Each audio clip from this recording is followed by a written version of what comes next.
They say a picture is worth 1,000 words. When we look at a portrait, what does that tell us about the person in it?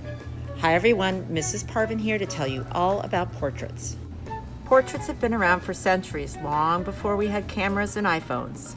In the 14, 15, and 1600s, if you had your portrait painted, you had a lot of money to show off. The way a portrait is painted tells us about the artist's vision, their artistic style, how to show emotions and feelings, and in the case of a self-portrait, how the artist wants to portray themselves to the world.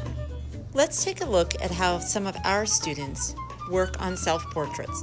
Self-awareness begins with kindergartners. We start to transition from the big circle and 2 dots for eye to using shapes in order to add more detail. Using a mirror allows students to check their own features and draw what they see. Finally, kindergartners have the opportunity to add color and pattern to create a portrait that's eye-catching and has a balanced composition. First grade portraits focused on the idea of personal identity.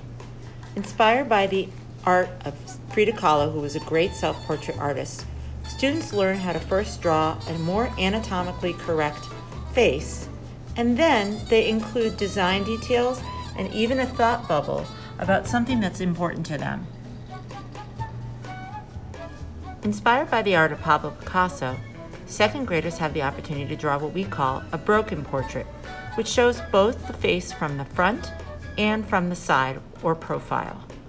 We then use a color palette of warm and cool colors to show the different sides of the face.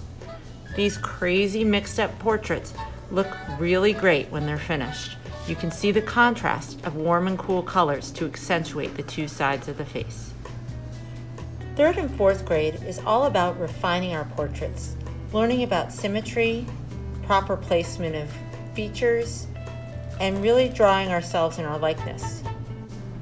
We also take the time to explore emotions, as well as using different techniques to create a wide range of artistic styles in our portraits. I hope you've enjoyed learning all about portraiture.